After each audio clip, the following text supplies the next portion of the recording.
பார்க்க போகிறோன்னு பார்த்தீங்கன்னா பால் கொழுக்கட்டை தான் சரிங்களா. வீட்லேயே பச்சரிசி மாவு அது ஒரு கப்பு எடுத்துகிட்டு அதுக்கு வந்து தேவையான அளவு உப்பு சுடு தண்ணி போட்டு நல்லா பிசைஞ்சு வச்சுக்க போகிறோம்ப்பா. பச்சரிசி உப்பு போட்டு நல்லா வந்து சுடு தண்ணி போட்டு நல்லா பிசைஞ்சிக்க போகிறோம்ப்பா. பிசைஞ்சு எடுத்துகிட்டு நம்ம இந்தமாரி சின்னதாக பால் கொழுக்கட்டை தேவையான இந்தமாரி வந்து நம்ம செஞ்சு வச்சுக்கணும் பாருங்கள். இப்போ நான் வந்து பச்சரிசி பிசைஞ்சு வச்சுட்டு இந்தமாரி வந்து நான் செஞ்சுட்டேங்க. இப்போ வந்து நம்ம வேக வச்சு எடுத்துக்க போகிறோம். இது வந்து நம்ம இந்தமாரி வந்து தோசைக்கல்லை வந்து வேகட்டோங்க. நல்லா வெந்த பிறகு தான் நம்ம பாலை வந்து காய்ச்சி அதில் தான் ஊற்ற ஒரு 10 நிமிஷம் நல்லா வேகட்டும். நல்லா வெந்துடுச்சு.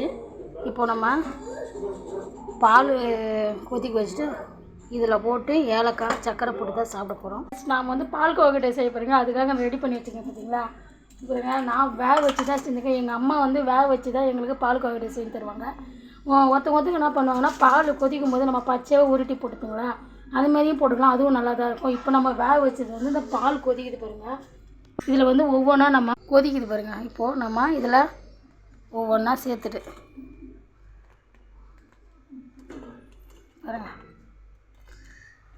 ஒவ்வொன்றா சேர்த்தாச்சு பாருங்கள். ஒவ்வொன்றா சேர்த்து நம்ம ஏலக்காய் தட்டி போட்டு சர்க்கரை தேவையான அளவுக்கு போட்டு எடுத்து இதில் போட்டாச்சு. நல்லா இப்போ வந்து நம்ம ஏலக்காவும் சர்க்கரையும் நல்லா போட்டு சர்க்கரை ஆட் பண்ணிக்கிறேன்ப்பா. இது வந்து அப்படியே நல்லா கொதிக்கிட்டோங்க. கொதிச்சுட்டு உடனே நம்ம இறங்கிதான் பால் கொழுக்கட்டை ரெடி ஆகிடுச்சு பாருங்கள்.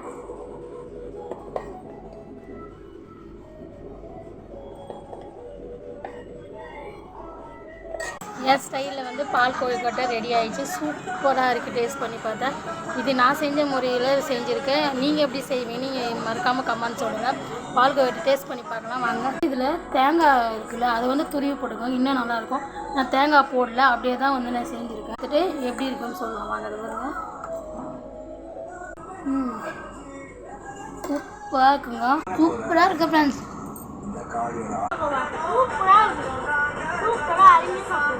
இந்தமாரி வீட்டில் ட்ரை பண்ணிங்கிறீங்க மறக்காமல் ஒரு கமெண்ட் சொல்லிடுங்க. இந்த வீடியோ பிடிச்சா அப்படியே ஒரு சப்ஸ்கிரைப் பண்ணிவிட்டு போங்க ஃப்ரெண்ட்ஸ்.